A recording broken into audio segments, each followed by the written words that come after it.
கையெழுத்திட வேண்டும். இப்போது 31 மாவட்ட செயலரை விடுவித்துவிட்டு 31 மாவட்ட செயலரை போட்டிருக்கிறார்களே.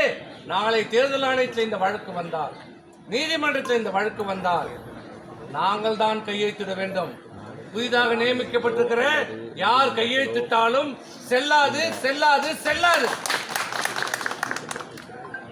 அது ஒரு செல்லாத நோட்டு. ஏனென்றால் அதற்கு உதாரணம் வேறு யாரையும் கேட்க வேண்டாம். இவர்கள் எப்படி தேர்ந்தெடுக்கப்பட்டார்கள்? ஓ பன்னீர்செல்வமும் எடப்பாடி பன்னீர்செல்வமும் எடப்பாடி பழனிசாமி அவர்களும் தேர்தல் ஆணையத்திலே வழக்கு நடைபெற்ற போது தீர்ப்பு வழங்கப்பட்டது. அதில் பெரும்பான்மை பொதுக்குழுப்பினர் யாருக்கு இருக்கிறார்கள் என்று கணக்கெடுக்கப்பட்ட போது எந்த தேதி நிர்ணயிக்கப்பட்டது தெரியுமா? 5/12/2016 அம்மா இறந்த தேதி.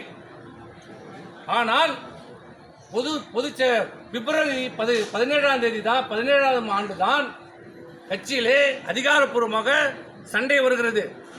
ஓபிஎஸ்க்கும் எடப்பாடி பழனிசாமிக்கும். இவர் 500 பேரை நீக்குகிறார், அவர் 500 பேரை நீக்குகிறார். இவர் 500 பேரை நியமிக்கிறார், அவர் 500 பேரை நீக்கிறார்.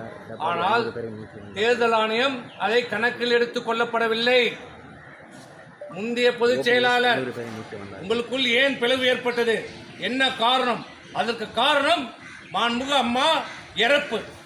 அந்த இறந்த தேதியிலே 5/12/16 யார் மாவட்ட செயலாளர், யார் ஒன்றிய செயலாளர், யார் நகர செயலாளர், யார் பேரூர் செயலாளர், யார் பொதுக்குழுப்பினர், யார் தலைமை நிர்வாகிகளோ அவருடைய கையெழுத்து மட்டும்தான் செல்லும் என்று சொல்லி அவருடைய கையெழுத்தை பெற்றுக் கொடுத்து அதில் பெரும்பான்மை ஆதரவை பெற்றுதான் திரு ஓ பன்னீர்செல்வம் ஒருங்கிணைப்பாளராகவும் திரு எடப்பாடி பழனிசாமி அவர்கள் இணை ஒருங்கிணைப்பாளராகவும் தேர்தல் ஆணையத்தால் ஏற்றுக்கொள்ளப்பட்டது.